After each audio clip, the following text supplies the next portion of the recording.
El amanecer en Washington DC era gris, con un aire pesado que presagiaba otra jornada de tensiones políticas. En los pasillos del Congreso, el murmullo se propagaba como un rumor maldito. Los demócratas acababan de difundir 3 correos electrónicos que amenazaban con reabrir viejas heridas, nombres prohibidos y secretos que muchos preferirían enterrar.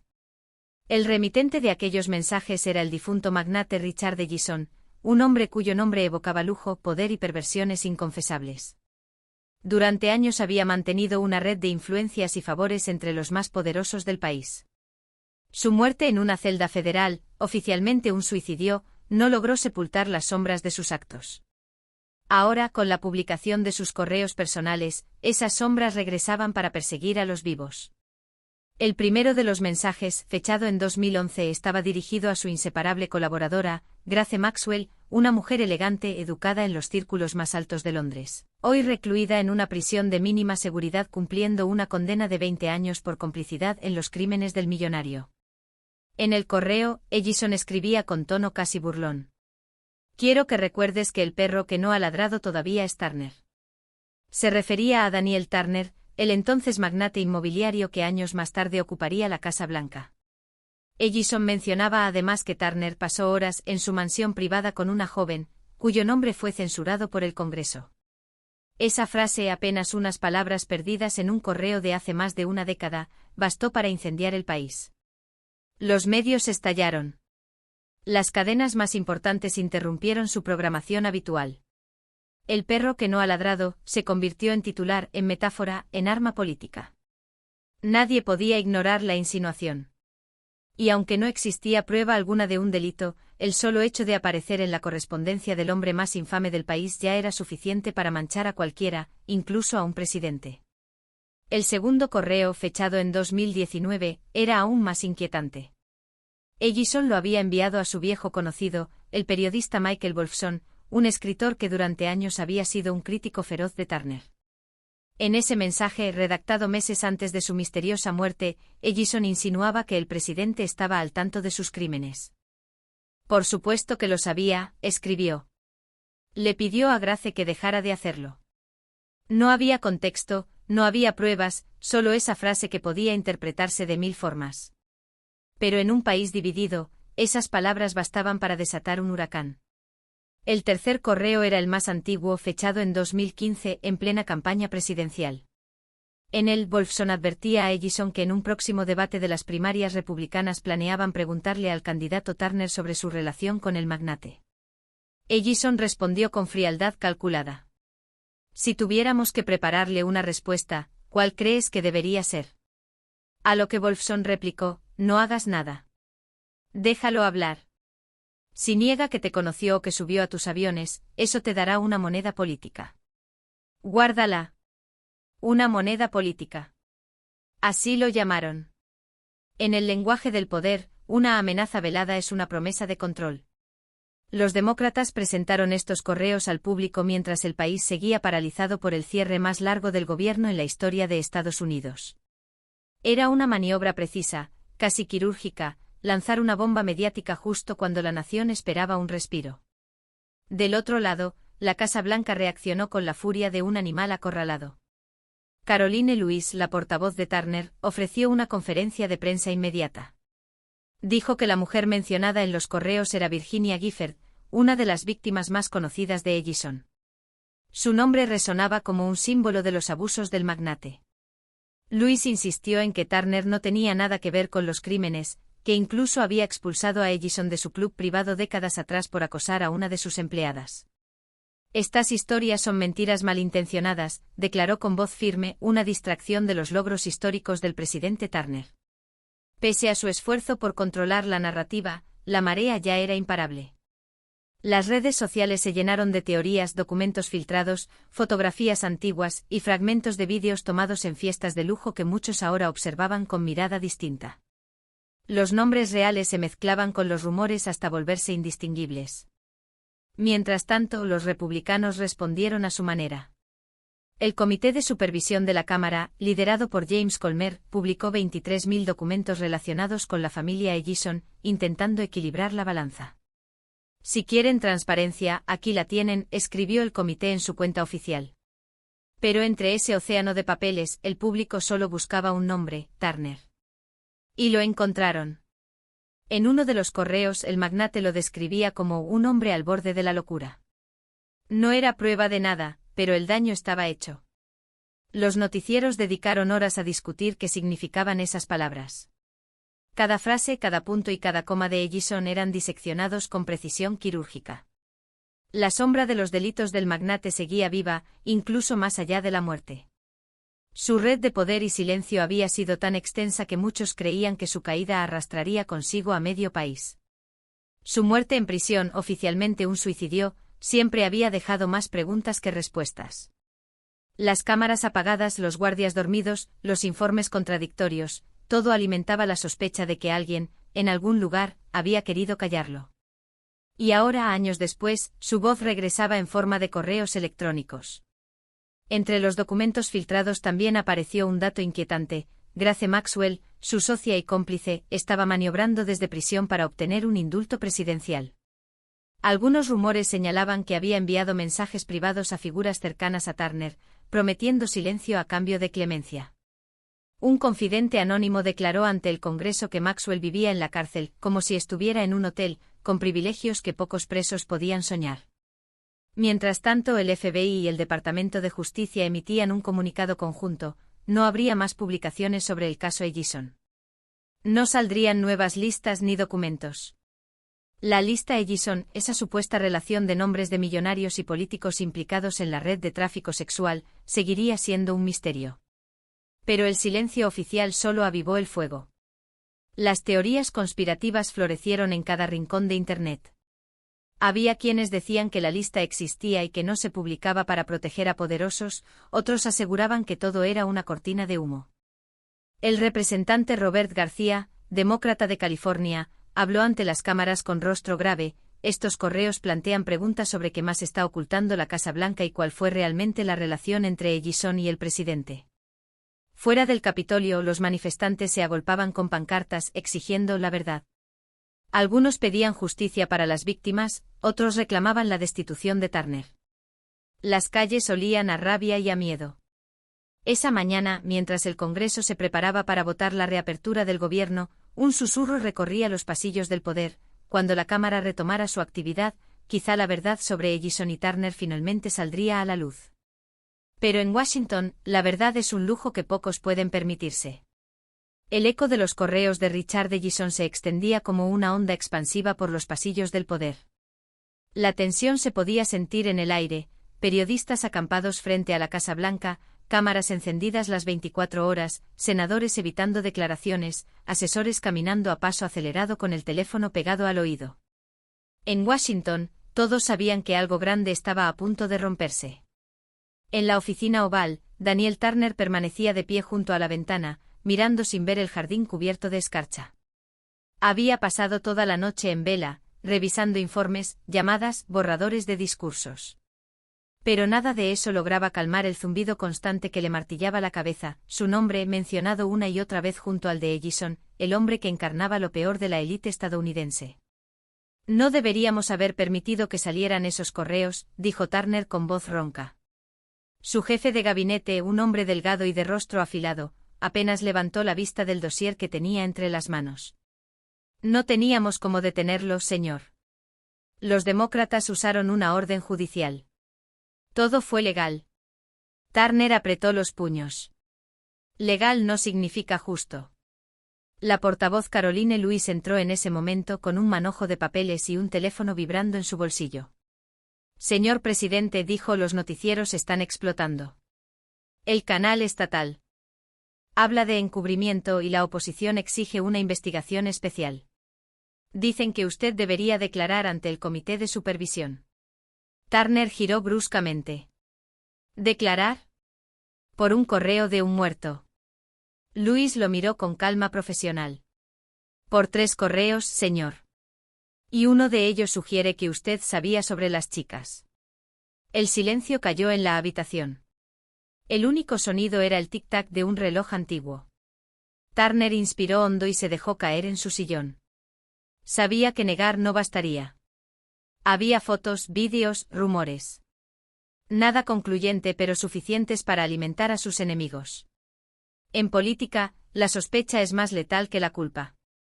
Mientras tanto, al otro lado de la ciudad, el Comité de Supervisión del Congreso se reunía a puerta cerrada. En la sala, las luces eran frías, el aire pesado. Decenas de documentos estaban apilados sobre una mesa larga, junto con un puñado de sobresellados con el escudo federal. Entre los presentes estaba el representante Robert García, uno de los demócratas más insistentes en exigir transparencia. Estos correos son solo la punta del iceberg, dijo, alzando una copia del primer mensaje. Si Ellison escribía con tanta confianza sobre el presidente, es porque se sentía protegido. Del otro lado de la mesa, James Comer, el líder republicano, replicó con un gesto de fastidio, o porque era un mentiroso megalómano que disfrutaba manipular a todos. No olvidemos que este hombre traficaba con menores. ¿Qué clase de credibilidad tiene? La suficiente para que su nombre asuste a medio Washington, respondió García. El murmullo creció. Todos sabían que Comer y Turner estaban políticamente ligados, aunque el congresista fingiera distancia. Publicar los documentos de Ellison había sido un intento de dispersar la atención, pero el resultado fue el contrario, ahora había más preguntas, más sospechas, más caos. Una asistente entró apresuradamente con un sobre lacrado. Acaban de llegar nuevos archivos del Tribunal de Manhattan, anunció. García lo abrió con rapidez. Dentro había copias de los registros de visitas a la mansión de Ellison en Palm Beach. En una de las entradas con fecha de 2002 aparecía el nombre de Turner. El corazón del congresista dio un vuelco. ¿Lo ven?, dijo mostrando el documento. Estuvo allí. Comer tomó el papel, lo examinó con el ceño fruncido. Eso no prueba nada. Miles de personas pasaron por esa casa. Podría haber sido una reunión de negocios. Una reunión de negocios con un pedófilo condenado, replicó García. El enfrentamiento se detuvo cuando una cámara oculta, instalada en la sala por un medio digital, transmitió en directo parte de la conversación. En cuestión de minutos, las redes sociales estallaron con el titular: Turner estuvo en la mansión de Ellison. El caos mediático fue inmediato. Afuera del Capitolio, una multitud se agolpó exigiendo respuestas. Algunos llevaban carteles con las fotos de las víctimas, otros gritaban consignas contra el gobierno. El aire olía a café y rabia. Esa misma noche, en una celda del penal federal de Danbury, Grace Maxwell observaba las noticias desde una pequeña televisión en blanco y negro. Una sonrisa casi imperceptible se dibujó en sus labios. Por fin, susurró. El pasado vuelve. Desde hacía meses, Maxwell había estado enviando cartas codificadas a un antiguo abogado de Ellison, buscando reabrir el diálogo con los aliados del poder. Sabía cosas que nadie más sabía. Detalles, nombres, fechas, grabaciones ocultas. En prisión, la información es la moneda más valiosa. Cuando el guardia pasó frente a su celda, ella le habló sin levantar la vista del televisor. Dígale al señor Carson que estoy lista. El guardia asintió. 2 días después, un vehículo sin identificación se detuvo frente a la prisión. De él bajó un hombre trajeado, rostro impasible. Era un emisario de alguien muy influyente. Llevaba un sobresellado y una sola instrucción: hable pero con cuidado. Mientras tanto, el FBI emitía un comunicado oficial: no habría nuevas filtraciones sobre Ellison ni sobre su lista de contactos. Pero dentro del propio buró, algunos agentes desconfiaban. Entre ellos la agente especial Natalie Ross, quien llevaba años siguiendo el caso. Ross había visto demasiados informes alterados, demasiadas pruebas desaparecidas. Y no creía en el suicidio del magnate. La noche en que Ellison murió, ya estaba de guardia en la unidad de investigaciones especiales. Recordaba perfectamente cómo las cámaras dejaron de grabar justo a las 2 de la madrugada. Recordaba también la llamada de un número privado, ordenando suspender la revisión del vídeo. Desde entonces había guardado copias ocultas de todo. Y ahora, viendo cómo la verdad era manipulada una vez más, decidió actuar. A medianoche, Ross abrió su computadora personal y envió un mensaje cifrado a un contacto del Congreso. 3 palabras bastaron. Tengo las grabaciones. El mensaje llegó al teléfono de García a las 3 de la mañana. El congresista, incapaz de dormir, lo leyó y sintió como se le helaba la sangre. Si esas grabaciones eran reales, podrían demostrar que Ellison no se suicidó, sino que fue silenciado. Y si alguien lo mandó callar, ese alguien podría estar en el corazón mismo del gobierno. Al amanecer, Washington despertó bajo una tormenta de rumores. Las cadenas hablaban de la teoría del silencio, los analistas se despedazaban en debates interminables, y el Congreso se preparaba para una sesión histórica. Turner, encerrado en su despacho, veía las noticias en silencio. ¿Cree que saldremos de esta?, preguntó Luis con voz queda. El presidente no respondió. Solo miró hacia la cámara que lo filmaba en directo, consciente de que cada palabra, cada gesto, cada respiración suya ya era parte de una historia que no controlaba. Porque en Washington, la verdad no se busca, se negocia. Y alguien, en ese momento, estaba a punto de poner su precio. El amanecer llegó con un cielo de plomo sobre Washington. Las calles alrededor del Capitolio estaban cortadas, y cientos de cámaras apuntaban a la entrada principal. Era el día en que el Comité de Supervisión citaría al presidente Daniel Turner para testificar, un hecho sin precedentes en la historia reciente del país. Nadie sabía si asistiría, pero todos sabían que lo que ocurriera ese día marcaría el destino de su presidencia. En los noticieros las imágenes se repetían una y otra vez: el convoy de autos blindados, los agentes del servicio secreto, los manifestantes agitando carteles con la palabra verdad. En las redes sociales, la conversación se había vuelto un campo de batalla. Para unos, Turner era víctima de una conspiración, para otros, el símbolo perfecto de un sistema podrido. Dentro del Capitolio, Robert García repasaba los documentos sobre su escritorio. Había dormido apenas 3 horas, pero la adrenalina lo mantenía despierto. Frente a él, el sobre que contenía el material recibido de la agente Natalie Ross. Aún no lo había abierto por completo. Temía lo que podría hallar allí. Cuando por fin se decidió, extrajo un pequeño dispositivo USB, marcado con una simple etiqueta, 2:17 de la madrugada. Lo conectó al ordenador y esperó. La pantalla mostró imágenes en blanco y negro, la celda de Richard Ellison vacía. Luego una sombra cruzando el pasillo. 2 hombres con uniformes falsos, rostros cubiertos. Uno manipulaba las cámaras, el otro abría la puerta. Todo duró menos de 3 minutos. Después la imagen se congelaba. García se quedó inmóvil. El magnate no se había suicidado. Lo habían silenciado. Y si las sospechas eran ciertas, aquella orden no había salido de cualquier oficina. Horas más tarde, la agente Ross entró en el edificio por una puerta lateral, con una carpeta sellada bajo el brazo.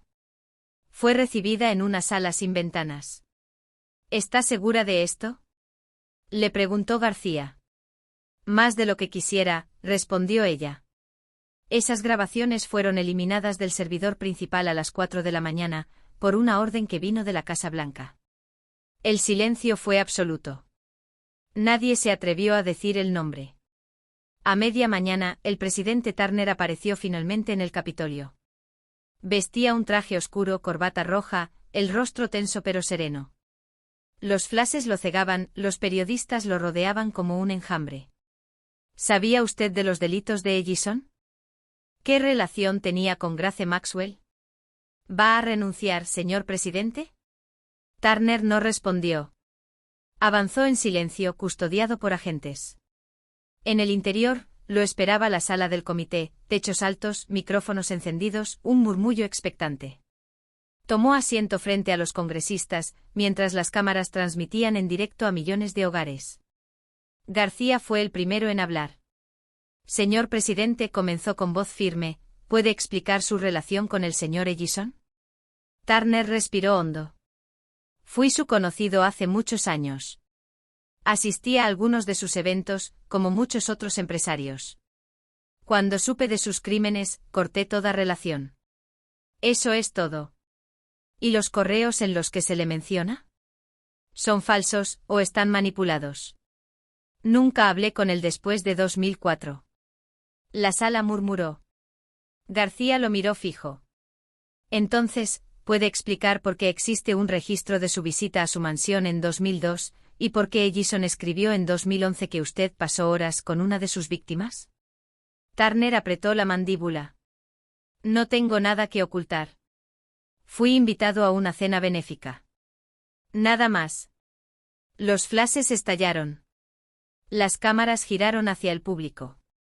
Entre los asistentes estaba Caroline Louis, la portavoz, con el rostro pálido. También estaba el congresista Colmer, observando con una mezcla de preocupación y cálculo. Fue entonces cuando García levantó el USB.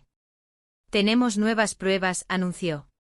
Grabaciones provenientes del centro de detención donde el señor Ellison perdió la vida.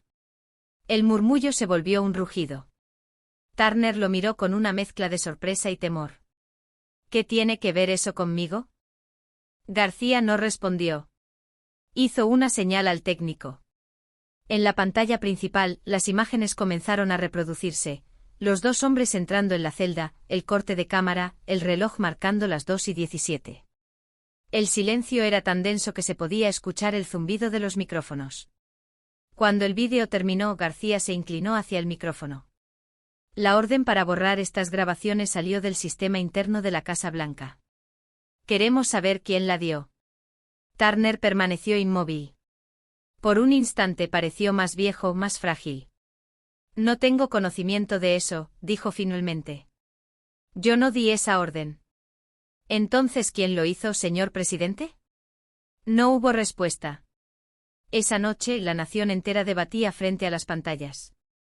Algunos veían a un líder injustamente perseguido, otros a un hombre acorralado por su propio pasado. En las calles las protestas se multiplicaban. En Nueva York, los antiguos empleados de Ellison hablaban ante las cámaras, recordando fiestas, viajes, nombres. Cada testimonio sumaba piezas a un rompecabezas monstruoso. En prisión, Grace Maxwell recibía la noticia con una media sonrisa. Sabía que su momento había llegado. Pidió hablar con el fiscal general. Tenía información. A cambio, quería un traslado y la promesa de una revisión de su condena. No quiero dinero, dijo. Quiero que se sepa la verdad. 3 días después, sus declaraciones fueron filtradas a la prensa. En ellas, Maxwell afirmaba que Ellison mantenía archivos detallados de todos sus invitados, empresarios, políticos, celebridades. Los registraba por fechas, grababa sus conversaciones, acumulaba material para usarlos cuando necesitara favores. Y Turner estaba entre esos nombres. No digo que participara en los abusos, dijo Maxwell ante los investigadores, pero sabía lo que pasaba. Lo sabía, y miró a otro lado. Las palabras corrieron como fuego por las redacciones. Los programas nocturnos dedicaron horas a analizar cada sílaba. El país estaba dividido entre la incredulidad y la furia. En el despacho oval, Turner escuchó la declaración completa, en silencio. Cuando terminó, se levantó y caminó hacia la ventana. Afuera, la ciudad brillaba bajo la lluvia. No van a parar, murmuró. No hasta destruirlo todo. Luis, a su lado, lo observó con cautela. ¿Quiere que preparemos un comunicado, señor? Él asintió, pero su mirada estaba perdida. Sabía que no bastaba con palabras. La historia ya no le pertenecía. Semanas después, el comité publicó su informe final. No halló pruebas concluyentes que implicaran directamente al presidente en los crímenes de Ellison, pero sí señalaba indicios de conocimiento previo y omisión moral. Era una condena simbólica, pero devastadora. La aprobación de Turner cayó en picada. Esa misma noche, en un discurso televisado, el presidente habló al país. Su voz sonaba firme, pero sus ojos delataban el cansancio. He cometido errores, dijo. Confié en personas equivocadas. Pero jamás participé en lo que se me acusa. La justicia seguirá su curso. Detrás de las cámaras, en los pasillos del poder, algunos ya hablaban de sucesión. Otros, de revancha. El Congreso, que se había mantenido dividido durante meses, volvió a funcionar con un frágil equilibrio. Y en algún lugar, en una caja fuerte del FBI, las grabaciones originales de la celda de Ellison seguían guardadas, con un sello rojo que decía clasificado. La agente Ross fue reasignada al extranjero. El congresista García recibió amenazas anónimas durante semanas. Grace Maxwell, trasladada a otro centro penitenciario, desapareció del radar público. Pero el eco de la historia persistió. En cada despacho, en cada sala de redacción, se repetía la misma pregunta que nadie podía responder: ¿quién dio realmente la orden? En Washington, las verdades nunca mueren. Solo aprenden a esconderse mejor.